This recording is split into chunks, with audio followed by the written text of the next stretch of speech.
It is my honor to be able to introduce Nora to you guys. And as I've reflected on what I would like to say about Nora to intro her, a few things have come to my mind. This will make sense to the alumni in the room. I think it will make sense to the teachers and to any current seniors. For the rest of you, you will eventually learn this, but Capstone is incredibly difficult. It is a year-long project. It is often the longest type of project that any student has ever undertaken at this point in their academic career, and it just is difficult. Nora has certainly had ups and downs through that road, and what she has demonstrated or displayed is really two things. The first is a commitment. She has just been committed to doing whatever she had to do to take care of the project, and that is difficult. Seniors will understand this. That is really difficult, and at times really pushes on you. But the second thing and what I really want to talk about is joy.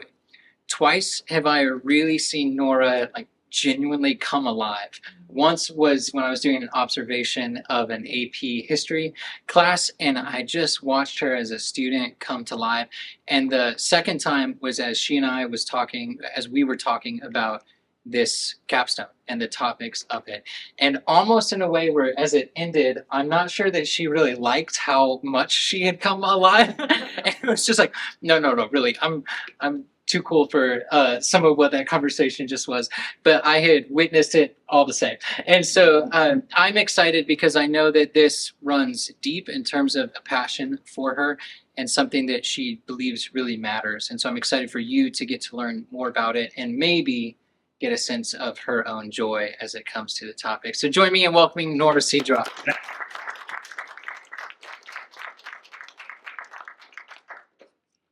When I was initially presented with the question, what do you love? I could not answer it.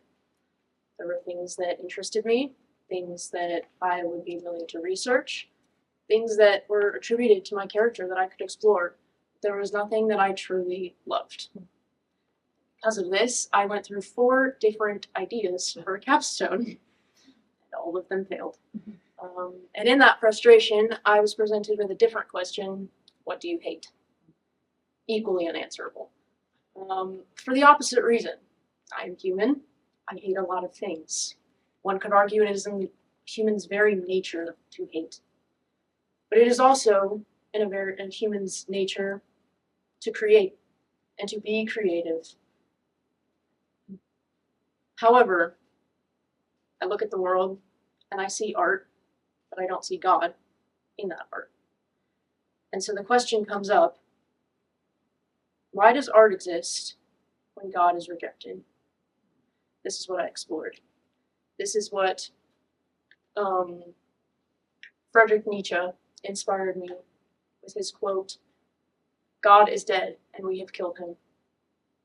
And so when God is dead, why do we still create? I first looked at the very beginning of art. This is Lascaux, one of the most renowned pieces of cave art ever known. It was discovered in France, and it is one of the largest known.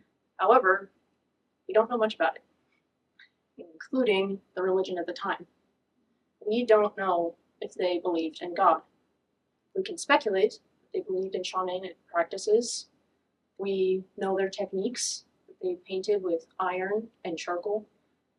We know that they were telling a story, but we don't know anything more. And so I continued my journey to something more expressive, and that is the Renaissance. This is the School of Athens. It was created in a culture of humanism, where God is rejected.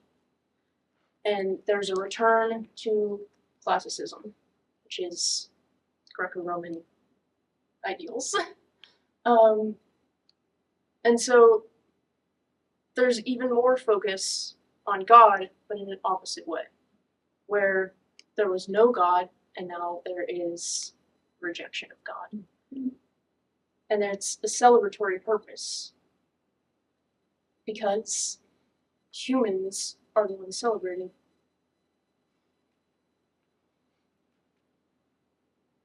This still didn't lead me anywhere. There is no God. Why are we doing it? This doesn't explain why. And so I continued to a time when there is God. Towards the Reformation, the rejection of the Renaissance. This style of art is entirely focused on God. It's entirely focused on inspiring emotion that basically scares people into religion. This still doesn't help me. This is focused on God. It is focused on humans with God, and yet there's still nothing to be said. It still doesn't explain why. Why does this exist? And so I continued to our modern world. This is The Balloon Girl by Banksy. He is a renowned graffiti artist in the world focused on freedom and rebellion and expressing what you want to express. This is a combination of a narrative and a celebration and a critique on society. But where's God?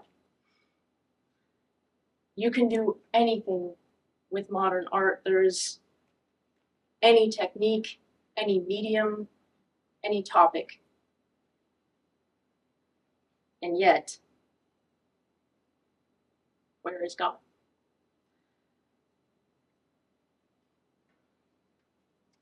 Here lies my dilemma. This capstone topic has also failed. I have not answered my question. There is not much to be said.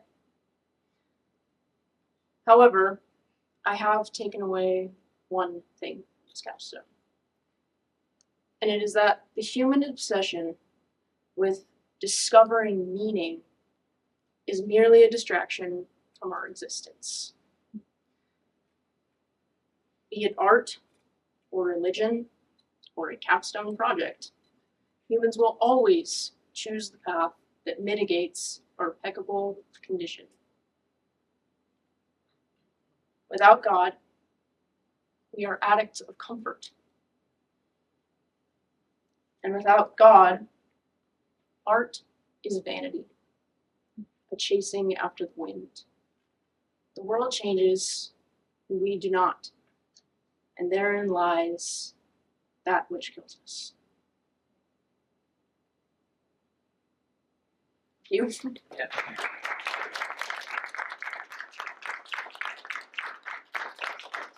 We have time for questions. I would love it if you guys would ask Nora any of your questions. Nora, what all kinds of things did you read? Because you Everything I could. like authors, can you? Authors, there's articles. I can't name specific authors, Oh, okay. but like I have a list of books, resources that I've read, articles, just history in general. But the thing is, this isn't something that people research. And there's artwork with God, and like there's influence with that, but then we're creative beings, and so obviously we're going to create because it's ingrained in our nature, but then people remove God from their worlds, and you have the secular world where like it's not really a thing, so then why are we still doing it? Why are we still motivated?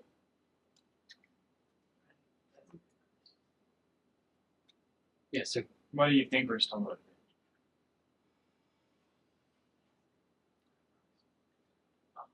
That's a question I haven't been able to answer through this. I think part of it is that it is because it is in our nature too. part of it is, you know, you see like with the Renaissance, we're celebrating humans. Humans are created by God, so there's a propensity to celebrate what God has created, regardless of whether that's the focus or not. Is this a question you want to keep working towards an answer? That's hard to say. It's a lifelong question that I would have to answer. That's very difficult to answer in just a few months. Right. Yeah.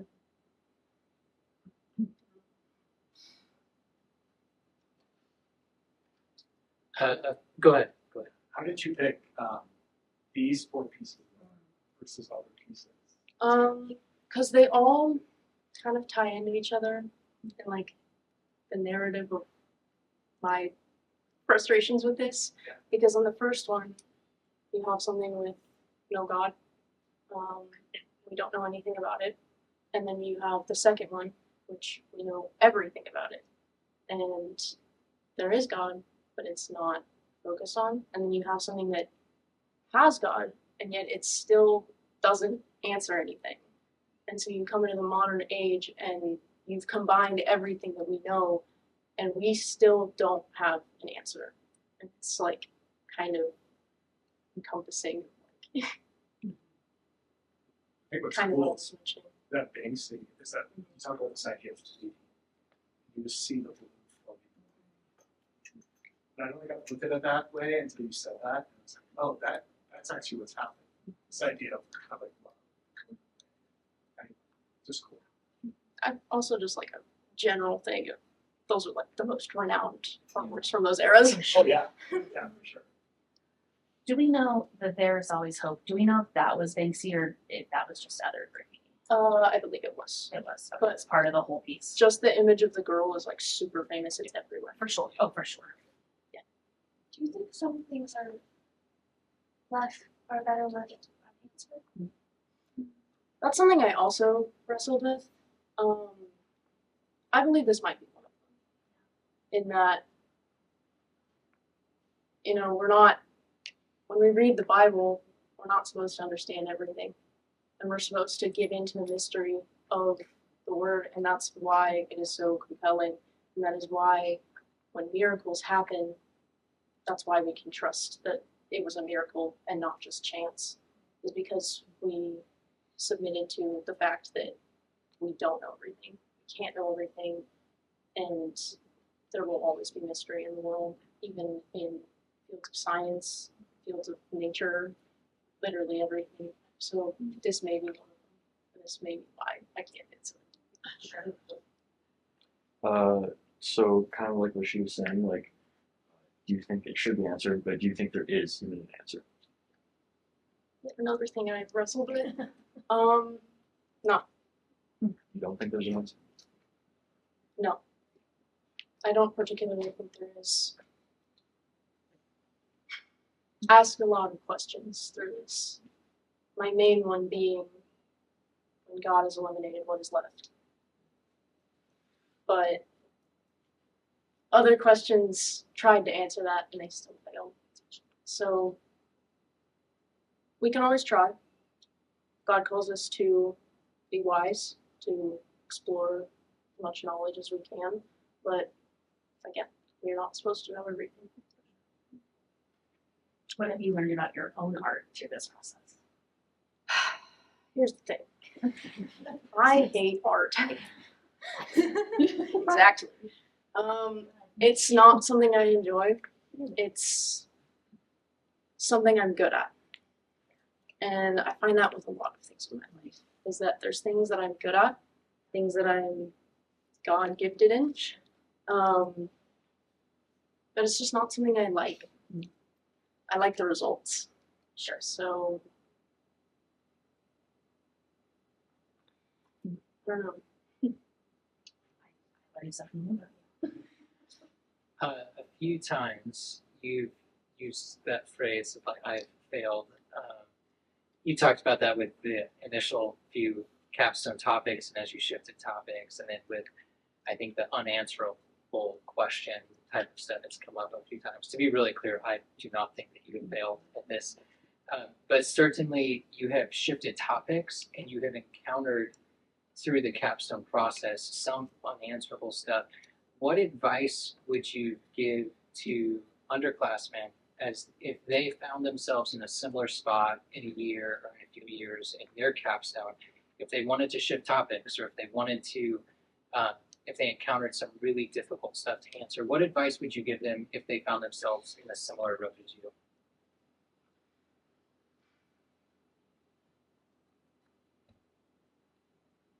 I'm not sure if I have any.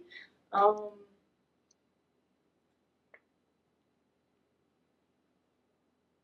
not sure. Yeah.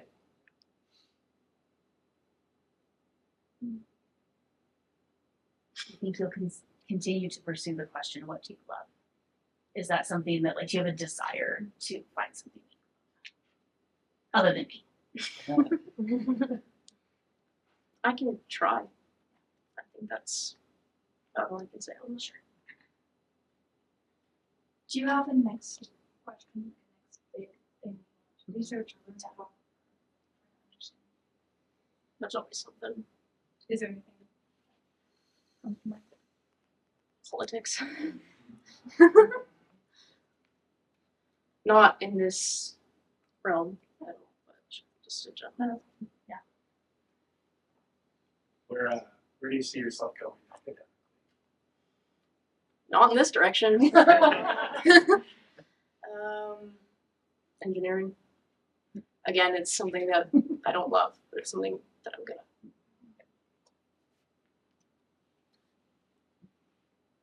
I think I'm going to close out our time and trying to find the right words to do that with. First, thank you all for your participation in all of this. Thank you, Nora.